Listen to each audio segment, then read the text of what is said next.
escola do mundo, onde eu posso ensinar e aprender. A palavra da sabedoria é a nossa EBD. Deus é o nosso diretor, o Espírito Santo nosso professor. A Bíblia é a cartilha que ensina o caminho, a verdade e a vida. Deus é o nosso diretor, o Espírito Santo nosso professor. A Bíblia é a cartilha que ensina o caminho, a verdade. Olá, meus irmãos, bom dia, tudo bem? Bem-vindos a mais uma aula da nossa escola dominical. Hoje falaremos sobre a lição número 10 da nossa revista Igrejas em Apuros, que são lições sobre as 7 igrejas do Apocalipse. Na verdade, nós estamos terminando essa revista. Já falamos sobre as 7 igrejas e agora vamos complementar com algumas observações de outros textos e que podem ser direcionados para essa situação específica das cartas às 7 igrejas da Ásia, bem como a aplicação nos dias de hoje. Então, hoje estudaremos a lição número 10. Cristo inspeciona a sua igreja. Nada de palavras vazias. E o nosso texto básico para a lição de hoje é um texto bem curto do Evangelho de Jesus, narrado por Marcos, no capítulo 11, versículos de 12 a 14. Vamos fazer a leitura. No dia seguinte, quando saíram de Betânia, teve fome Jesus, né? Jesus teve fome. E vendo de longe uma figueira com folhas, foi ver se nela, porventura, acharia alguma coisa. Aproximando-se dela, nada achou, senão folhas, porque não era tempo de figos. Olha que interessante, não era tempo de figos. A figueira estava florida, estava cheia de folhas, né? Mas não haviam figos, porque não era tempo de figos. Então lhe disse Jesus: nunca jamais coma alguém fruto de ti. E seus discípulos ouviram isso. Jesus joga uma maldição ali naquela figueira cheia de folhas, mas sem os frutos. Vamos fazer uma oração. Senhor Deus, nosso Pai, muito obrigado pelo dia de hoje, muito obrigado porque o Senhor é um Deus de bondade, um Deus de misericórdia, um Deus que nos amou enquanto éramos teus inimigos, Pai. Muito obrigado por tudo aquilo que o Senhor nos deu, tudo aquilo ainda que o Senhor fará em nossas vidas, Pai. E acima de tudo, obrigado por tão grande salvação, Pai. Muito obrigado porque estamos aqui hoje buscando mais a Tua Palavra, buscando mais o Teu entendimento, porque o Senhor nos amou, Pai. Teu Santo Espírito se faz presente em nossas vidas, nos orientando, iluminando a nossa mente, abrindo o nosso coração, abrindo nossos olhos, Pai, para a Sua verdade, para a Tua vontade, Pai. Então, em nome de Jesus, Teu Santo Espírito abençoa a cada um dos irmãos que está ouvindo essa mensagem, Pai. De fato, que tudo que for dito aqui, Pai, seja para a glória e honra do Teu nome, para a edificação da Tua igreja, Pai. Para aqueles que ainda não te conhecem, aqueles que ainda têm alguma dúvida, Pai, sejam tocados pelo Teu Santo Espírito, na consciência, na alma, e que eles se voltem a Ti, Pai. Em nome de Jesus que nós oramos, te agradecemos, Pai. Amém. Meus irmãos, nós estamos aqui diante de um milagre meio estranho, né? Jesus, parece que ele fica indignado, porque uma figueira não tem frutos fora da época de frutos. Então, fica meio estranho até, né? Mas só que é o seguinte, a árvore estava carregada de folhas, uma folhagem de encher os olhos, né? E ao mesmo tempo que essa árvore estava carregada de folhas, Jesus estava com fome. Então veja que é o típico, né? Junta a fome com vontade de comer, né? Jesus estava com fome, então ele olha aquela figueira frondosa, bonita. Imagina, qualquer pessoa fala assim: puxa vida, olha, deve ter frutos maravilhosos para uma árvore estar desse jeito, dessa forma, com essa beleza, com essa vitalidade, cheia de frutos, né? E aí que entra a decepção de Jesus nesse caso que é demonstrada no texto. Jesus, qual seria o sentimento dele? Indignação, né? Fica irado com isso. Mas é interessante que Charles Spurgeon, ele chama esse milagre de parábola. E como se fosse uma parábola dramatizada. Jesus contava as parábolas. Aqui parece que eles estavam vivendo a parábola. E foi assim que esse milagre chegou até nós. E existe por trás dessa situação um alerta muito forte para as igrejas. E é exatamente esse alerta que é colocado para as igrejas da Ásia. Essas 7 igrejas do texto que está em Apocalipse de João, né? Então, esse alerta de que a árvore estava frondosa, mas não tinha frutos. E é um alerta que se coloca para as nossas vidas hoje. Se você pegar esse mesmo texto que nós fizemos a leitura em Marcos, ele é narrado com uma certa cronologia. Agora em Mateus, você vai encontrar esse texto lá no capítulo 21, dos versículos 28. Isso aí se estende até o capítulo 22. Veja que ele faz parte ali de assuntos que se referem às últimas coisas que hão de acontecer.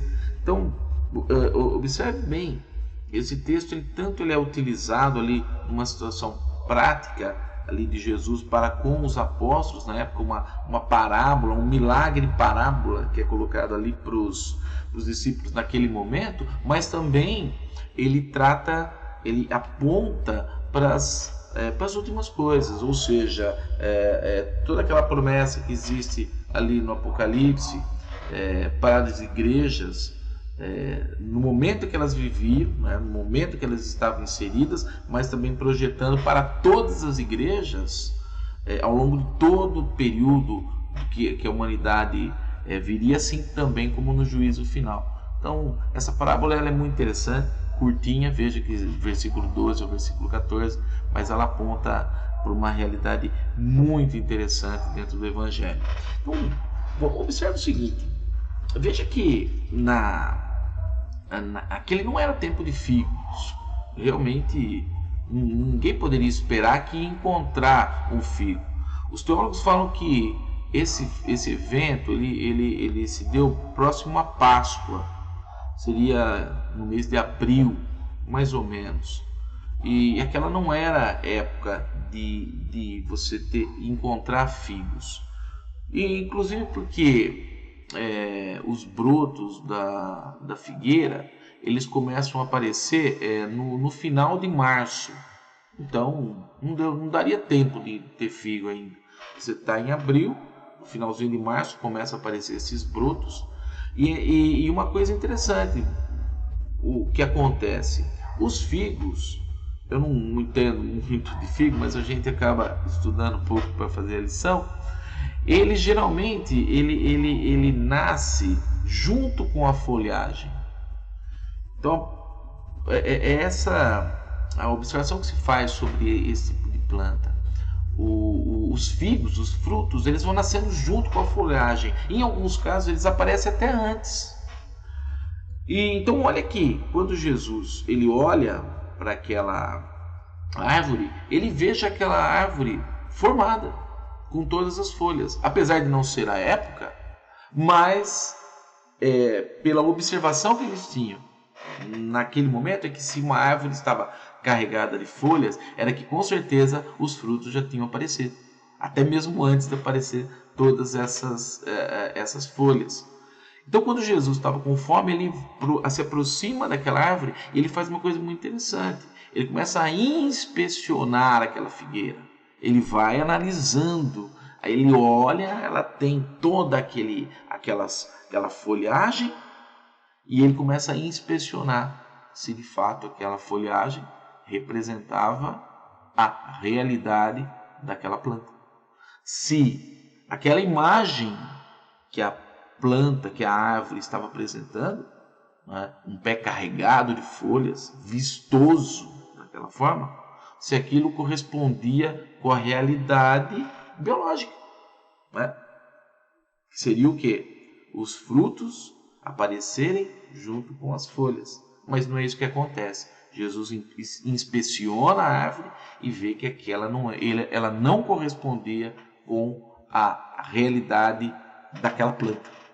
Ele não tinha frutos. E aí Jesus fica desapontado.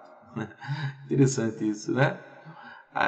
Então, qual é a mensagem que é colocada no Evangelho que nós podemos aplicar para aquilo que foi dito para 7 igrejas e aquilo que é dito para as nossas igrejas hoje? E nós temos que tomar cuidado para não viver uma vida de aparência, ou seja, não viver na aparência de sermos cristãos, né?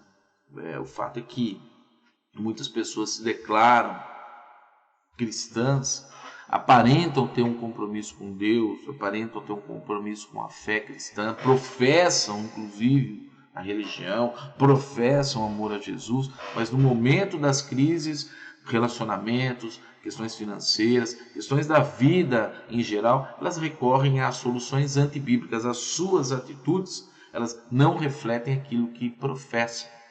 Primeiro, muitas vezes porque não sabem, não conhecem as Escrituras. Isso está lá em Oséias 6, por exemplo.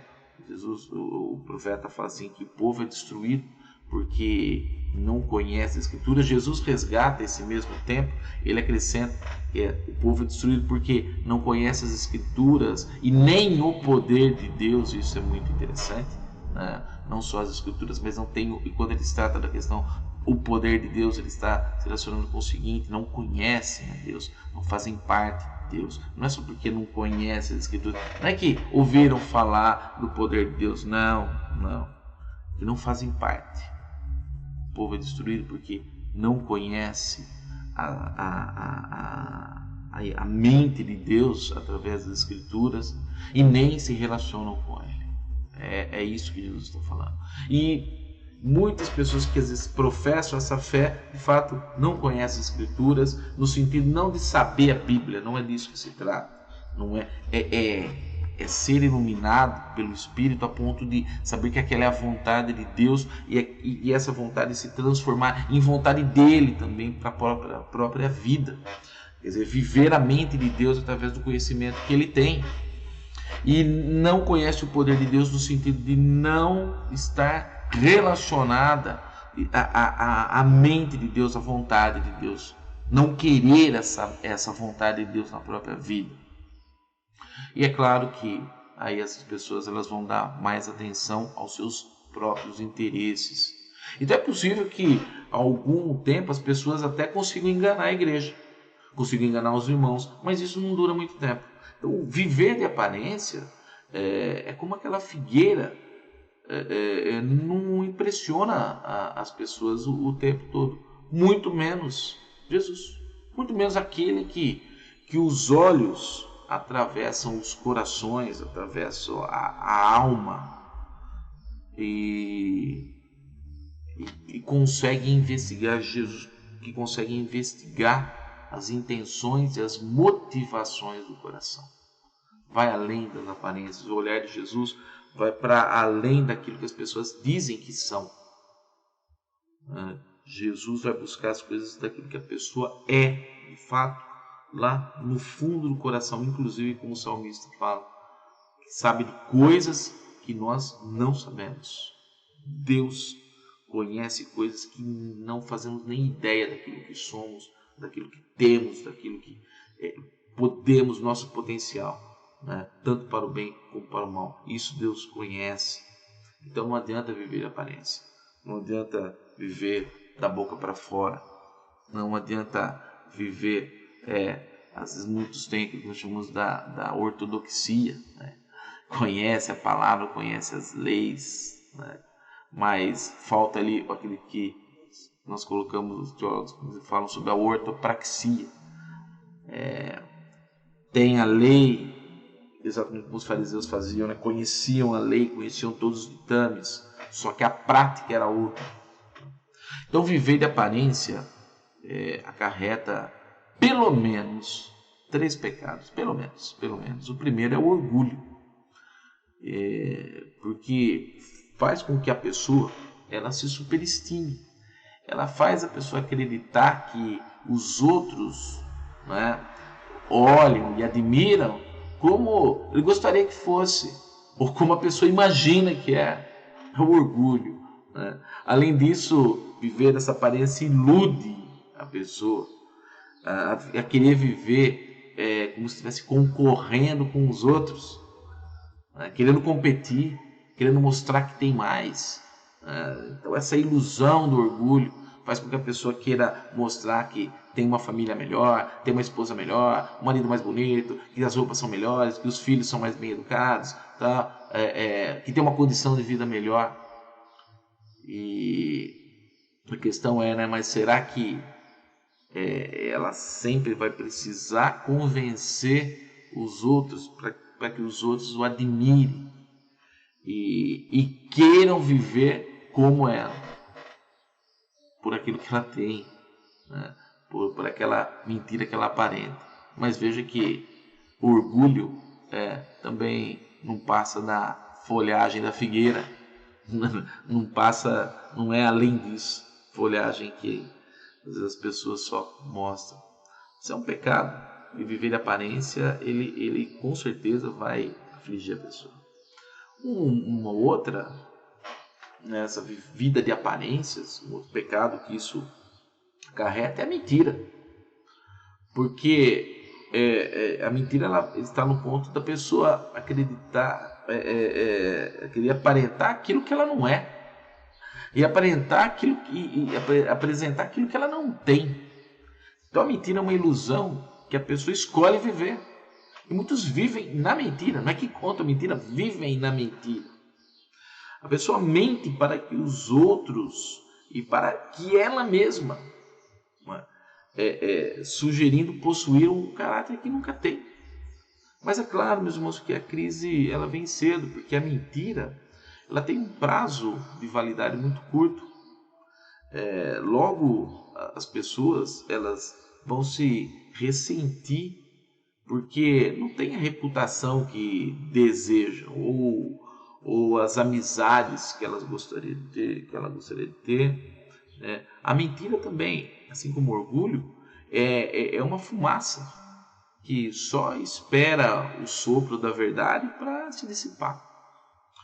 Então note que a mentira também é a folhagem da figueira, não passa da folhagem da figueira. E às vezes as pessoas estão imersas, como diz, não contando mentiras, mas vivendo a mentira.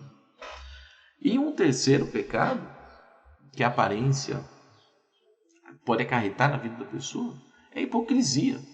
Os fariseus eram mestres nisso, né? Os fariseus eram mestres nisso.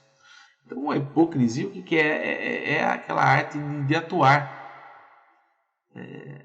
Como disse os fariseus, eles eram os verdadeiros e incomparáveis artistas, porque eles arrancavam suspiros e admiração do povo quando eles se colocavam nas esquinas ali para orar. Nossa, era uma oração assim, puxa vida. Eles levantavam a voz e com uma retórica, com um discurso inflamado de amor, devoção à lei de Moisés, que era invejável, né? Quem vive de aparência não pode ser servo de Cristo. Veja que em Gálatas capítulo 1, versículo 10, Paulo escreve assim: porventura procuro eu agora o favor dos homens ou de Deus? De quem procuramos o favor? Ou procuro agradar os homens? É isso que eu quero? Agradar os homens? Se agradasse ainda a homens, não seria servo de Cristo. Quem vive de aparência é tão temporário quanto esse mundo.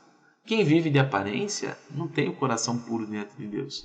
Quem vive de aparência não tem força, poder ou vitória sobre o pecado. Aqueles que optam por viver dessa maneira, de uma forma hipócrita, poderão conquistar temporariamente a atenção dos outros. Temporariamente conquistarão a atenção dos outros. Mas isso também não tem base nenhuma. Por quê? Porque também não passa da folhagem da figueira. Estão entendendo? Jesus, ele abomina a hipocrisia. Abomina a hipocrisia. Veja que se amamos o nosso Senhor, nós precisamos nos preocupar com aquilo que o desagrada. Olha que interessante, tem uma passagem, está em Mateus capítulo 12. Veja que os fariseus, eles chegam para Jesus, e olha que interessante, eles falam de tal maneira para Jesus, assim, como se assim, eles falam algo assertivo sobre Jesus. Chegam para Jesus falando que Jesus não se importava com a aparência, né? Então, eles falam o seguinte, né?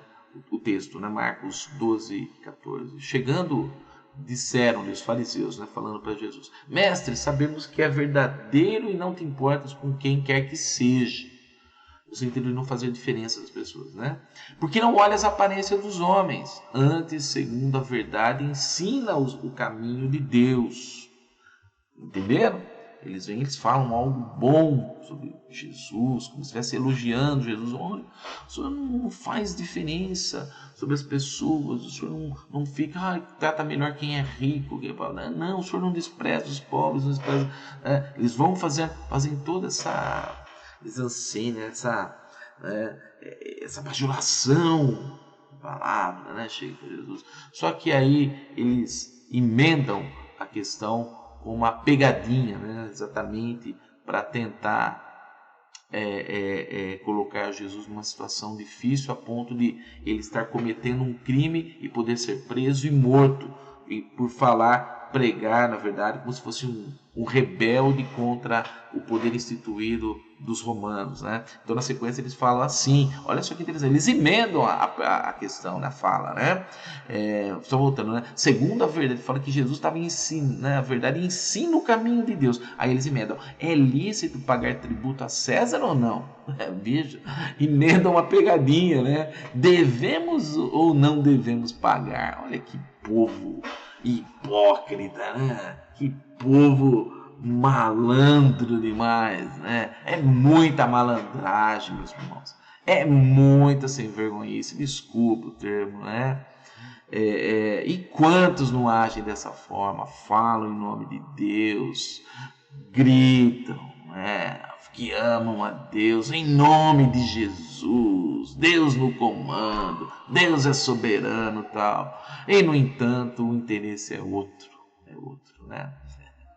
Mostram-se umas figueiras cheias de folhas, e no entanto, nenhum fruto. Jesus conhece a natureza humana, primeiro, porque ele é Deus, e segundo, porque ele foi tentado em todas as coisas como nós, mas sem pecado. Mas, tendo sido pecado em todas as coisas, ele sabe o que é ser tentado pela aparência dos homens também. A diferença é que Jesus nunca cedeu a essa tentação, né? Mas ele manteve a mente ocupada em agradar quem? Agradar a Deus e servir ao próximo. Não como nós fazemos.